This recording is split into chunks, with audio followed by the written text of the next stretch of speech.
Hello friends, welcome to BITA Academy. இன்னைக்கு நாம பார்க்க போற topic for loop with continuous statement. Continuous statement எப்படி ஒர்க் ஆகும் அப்படின்னு பார்த்தீங்கன்னா நம்மளுடைய சீக்வன்ஸ் டேட்டா டைப் இருக்கு இல்லையா, லிஸ்ட், டப்பிள், செட், இந்த மாதிரி ஒரு டேட்டா டைப்ஸை நீங்க for loopல ஐட்ரேட் பண்ணிட்டு இருக்கீங்க. ஸோ அந்த மாதிரி பண்ணும்போது ஒரு சர்டன் கண்டிஷனை மீட் பண்ணும்போது இன் பிட்வீன்ல எனக்கு ஸ்கிப் பண்ணணும் அப்படின்னா நம்ம என்ன யூஸ் பண்ணலாம் அப்படின்னு பார்த்தீங்கன்னா இந்த கண்டினியூஸ் ஸ்டேட்மெண்ட்டை யூஸ் பண்ணலாம்.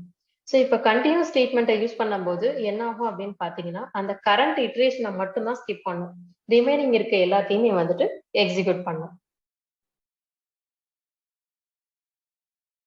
ஒரு எக்ஸாம்பிள் என்னன்றது பார்க்கலாம்.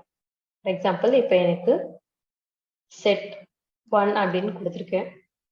இந்த செட்ல நான் சில இன்புட்ஸ் கொடுத்துருக்கேன், like name, number, 100, 89.56, float, 3 plus 4j complex, again 3, 4, 5, again 56, 77, again something. இந்த மாதிரி நம்ம டிஃப்ரெண்ட் இன்புட் கொடுத்துருக்கோம். இப்போ நம்ம என்ன போட போறோம், ஃபார் லூப்ல ஐட்ரேட் பண்றோம். So for I in set 1 இந்த மாதிரி கொடுத்தாச்சு. இப்போ print of i அப்படின்னு கொடுக்கும். இப்படி கொடுத்தா என்ன ஆகும், உங்களை இருக்க எல்லா எலமெண்ட்டுமே 1 by 1 பிரிண்ட் ஆயிடும். இப்போ நான் என்ன பண்ண போறேன் அப்படின்னா ஒரு கண்டிஷன் கொடுக்க போறேன். If i equal to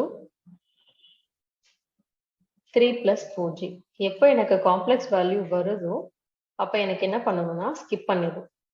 complex வேல்யூவை மட்டும்தான் ஸ்கிப் பண்ணும், ரிமைனிங் இருக்க எல்லா வேல்யூமே எனக்கு பிரிண்ட் பண்ணும். இதுதான் என்னுடைய கண்டிஷன். ஸோ என்ன ஆகும், ஒவ்வொரு தடவை லூப் ஐட்ரேட் ஆகும் போதும் என்னுடைய ஐ வேல்யூ வந்து இந்த காம்ப்ளெக்ஸ் வேல்யூவா அப்படின்றத செக் பண்ணும்.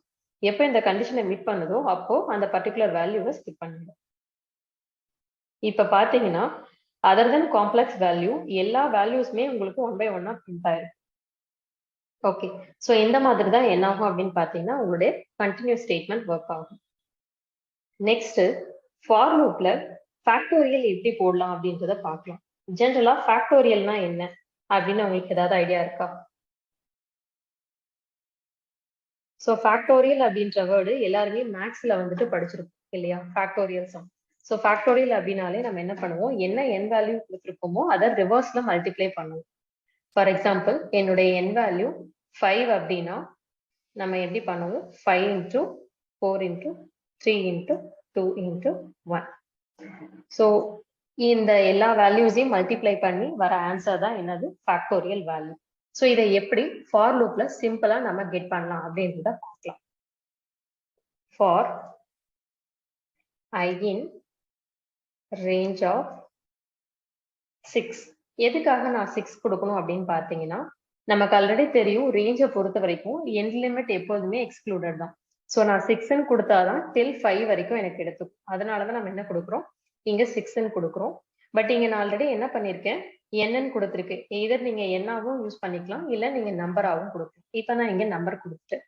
ஓகே, இப்ப நான் ஸ்டார்டிங் வேல்யூ எதுவுமே கொடுக்கல அப்படின்னா ரேஞ்ச் ஃபங்க்ஷனை பொறுத்த வரைக்கும் என்ன வேல்யூ டிஃபால்ட்டா இருக்கும்,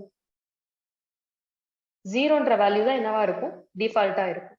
பட் நான் 0வோட எல்லா வேல்யூவும் மல்டிப்ளை பண்ணா என்னுடைய ஆன்சரும் 0 ஆகும்.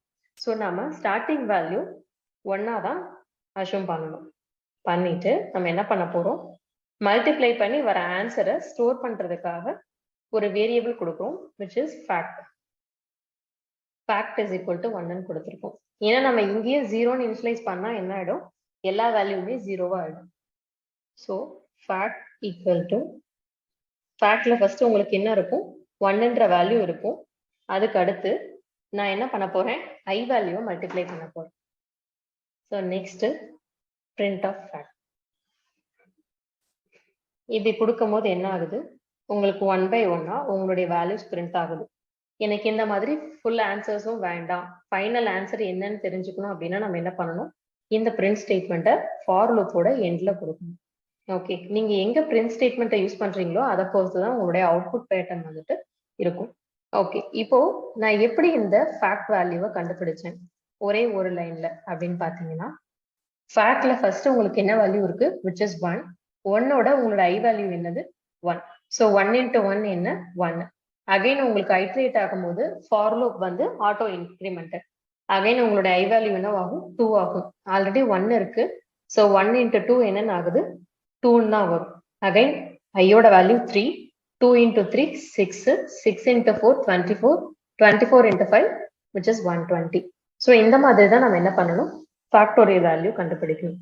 நெக்ஸ்ட் வீடியோல கொடுத்திருக்க நம்பர் பிரைமா இல்லையா அப்படின்றத எப்படி நம்ம ஃபார் லூப்பை யூஸ் பண்ணி செக் பண்ணலாம் அப்படின்றத நம்ம பார்க்கலாம்.